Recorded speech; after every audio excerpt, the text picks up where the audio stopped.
Okay, so now that we've kind of seen how WordPress is laid out as far as the different menu options, and also gone in and taken a look at how to create a page, let's go ahead and move forward and talk about some of the other options that WordPress allows you to add to your site. So we did turn around and cover pages, so now we're going to move to the menu structure of the site. And I'm going to go ahead and say leave this page because I don't want to save the changes we made on the last video.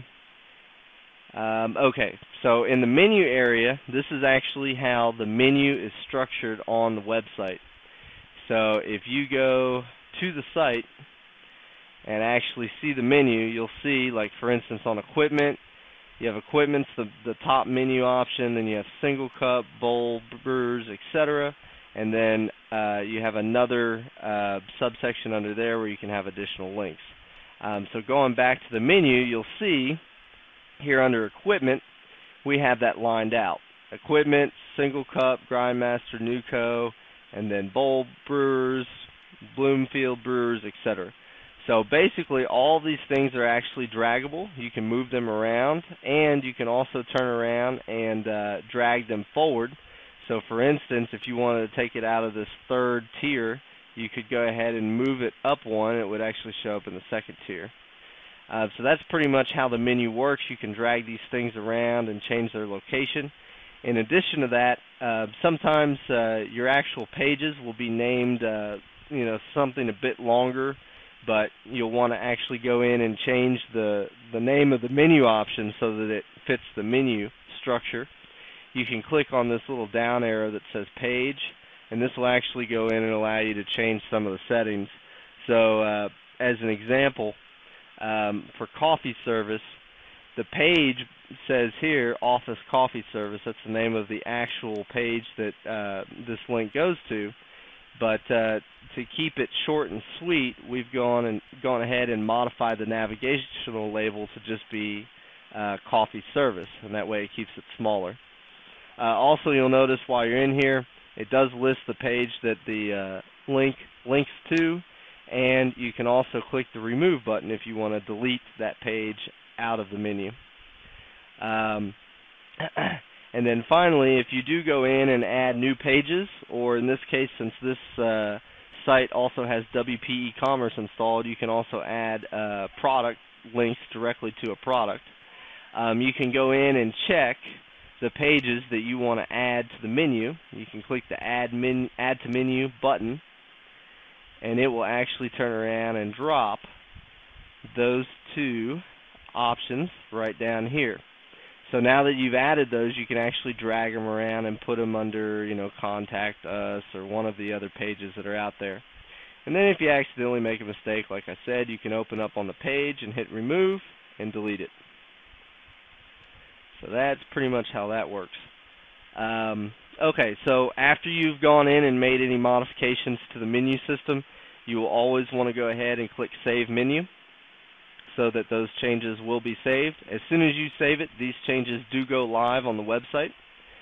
In addition to that, you'll notice at the top of the menu area there are different tabs. On the website here, the main menu, of course, is the menu that's located up at the top of the site. But then in addition to that, there are actually menus that are listed down here in the footer area. You can come in here and actually make changes to that. So for instance, break room services is one of those. We can go to break room services tab, and it will actually show us all the links that are located in that section right there. So all these tabs work the same as the main menu. You can add different pages or products to it, drag them around, remove different items, etc. Just make sure you always click the Save Menu button when you're done so that your changes are applied. In addition to menus, you can also go in and edit your widgets. Widgets, for an example, are like the latest tweets on the page. Another widget is like the newsletter sign up. This little follow me on different social networking websites, your customer service reviews, etc. So basically, these are all the available widgets that you can choose from, and here's some additional ones you can activate if you ever need to use it. And over here, this is where you actually drag and drop the widgets onto, and once you do that, they do become live on the website.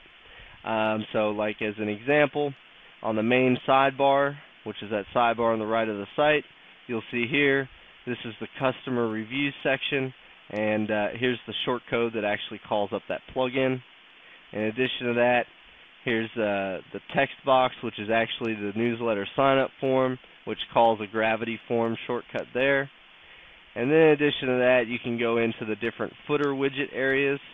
So for instance, here's that break room services menu that we were looking at a minute ago. And then, of course, on the footer area widget 4, you actually have the business's contact information, which is listed right here. So that's pretty much how widgets are. They're basically little pieces of code that you can drag and drop in there without actually having to do the code, and it will deliver different types of information onto the website. So that pretty much completes anything that you would ever mess with in the appearance section. One thing that we do install on a lot of the websites is, of course, the forms. The forms are going to be anything used to collect information. So as an example, on the website here, we've got the request a quote form as an example. And you can see here that the form actually grabs name, company information, email address, etc., and then asks some questions to kind of pre-qualify the person needing a quote. And of course, they can also add some additional comments or questions to that. And when they hit submit, the forms plugin will actually send out all this information in an email to the owner and any other users that are set up to receive that email, so they'll get a copy of it so that they can turn around and respond to the person's request for a quote. So let's just go ahead and take a quick look at the request a quote form here so we can kind of see how it works. This is actually going to take you into the Gravity Forms form designer. And as you can see, it's pretty much lined up the same way as the form on the website. However, you can actually go in and make changes to this one. So let's just take an example to kind of show how everything works. I'm going to go ahead and, for some reason, I need to know, let's see here, what can we use? Let's ask them how long they've actually had office coffee in their building. So we can come up here to the standard fields area, and we basically want to give them a line like this for the how did you hear about the office first coffee. So we're going to create a single line text, and that's going to add that to the bottom of the form designer. And just like the menu, you can actually drag these around and place them exactly where you want. And of course, this is not going to work out. It's untitled. Nobody's going to know what that's for. So once you've added the field, you're going to want to click the edit button, and this is actually going to let you change some information. So we're going to turn around and actually type in a question here.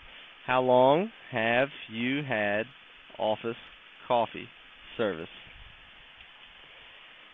And basically, once we close this, now they're going to be able to come in and type some information in to answer that question for you.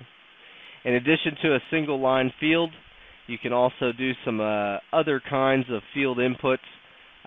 You have your paragraph text, which is this comments and questions box down here where people can actually type in, something pretty substantial text-wise. You also have drop down, which would be the boxes where you have the little arrow to the right. You can drop that down and it'll have different selection options inside that. Multi-select is kind of like this checkbox deal, but you can actually select multiple items. And then checkboxes, this is a checkbox here. You can also do radio buttons. Radio buttons are the ability to give somebody a bunch of different options, but they're only allowed to select one radio button of the group. You can also do some of the other standard fields like hidden, HTML, section break, and page break.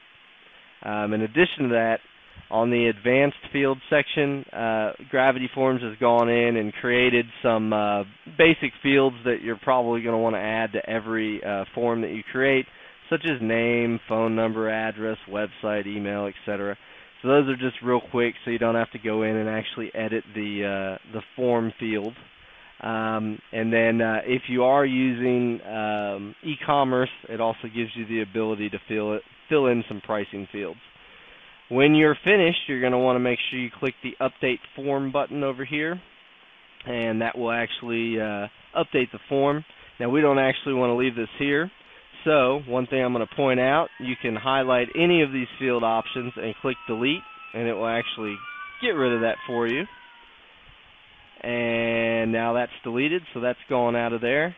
And you'll also notice you have the option to delete the whole form if you ever want to. But when you're done, just go ahead and click the Update Form button. And that's not good. That's not supposed to happen. That must be a bug in their plugin software. But anyway, normally that Update Form button will go ahead and save the changes to the form that you've made. Now, let me go in and show you just a couple more quick things on the Gravity Forms software that are kind of important. So you've already designed your form, basically. One thing you're probably going to want to go do is create your form settings before you're finished.